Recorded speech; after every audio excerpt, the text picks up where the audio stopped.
ভাবি একটা কথা জিজ্ঞেস করবো, কিছু মনে করবেন না তো? মনে করার কি আছে, দেওয়াররা ভাবিকের কাছে সবকিছু জানতে পারে। আচ্ছা, আপনাদের তো নতুন বিয়ে হয়েছে তাই না? হ্যাঁ, বিয়ে হইছে, এই 3 মাস হইলো। তা ভাই হানিমুনে কোথায় নিয়ে গেছিল? বেডরুমে।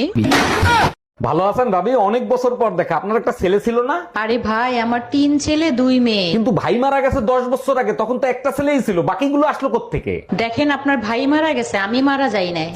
তুমি যে 2-3টা ছেলে মেয়ে পয়দা দেছো, ওগুলো কি একটাও মানুষের জাত হইছে? সব দোষ আমাকে দিচ্ছ কেন? তোমার কোনো দোষ নাই। এক মিনিট, আমার দোষ দিচ্ছ কেন? পয়দা তো দিছো তুমি। তুমি যে জিনিস কুরিয়ার করছো আমি সেই জিনিস ডেলিভারি দিছি, তাহলে দোষটা কার? এই যে কাকে চাই, বাসার ভিতর ঢুকতেছেন কেন? আমার নাম রোমিও, অরুণদার সাথে দেখা করতে আসছি। উনি কি বাসায় আছে? না, বাসায় নাই, পরে আইসেন। আচ্ছা, অরুণদাকে আমার কথা আপনার কাছে কিছু বলছে? হ্যাঁ বলছে, রোমিও বাসায় আসলে ঢুকতে দিবা না, ওর চরিত্র ভালো না। আজকে প্রমাণিত হইলো তোমার বংশটাই হলো পাগলের বংশ। একটা বাজে কথা বলবা না। কিভাবে প্রমাণিত হইলো আমরা পাগলের বংশ? তোমার বোন রে নিয়ে গেছে আম পারতে, লিসু লিসু কই এসিল যাচ্ছে। তার আগে বলো, তোমার লুঙ্গি পরে আম গাছে উঠতে কইছে কিডা? বিয়ে তো আমি তাকেই করব যে উঁচু পদে কাজ করে। তাহলে আমাকে বিয়ে করো। কেন, তুমি উঁচু পদে কাজ করো? হ্যাঁ, আমার বাবা তো ডাবের ব্যবসা, নারকেল গাছের মাথাতে ডাবটা আমিই পারি।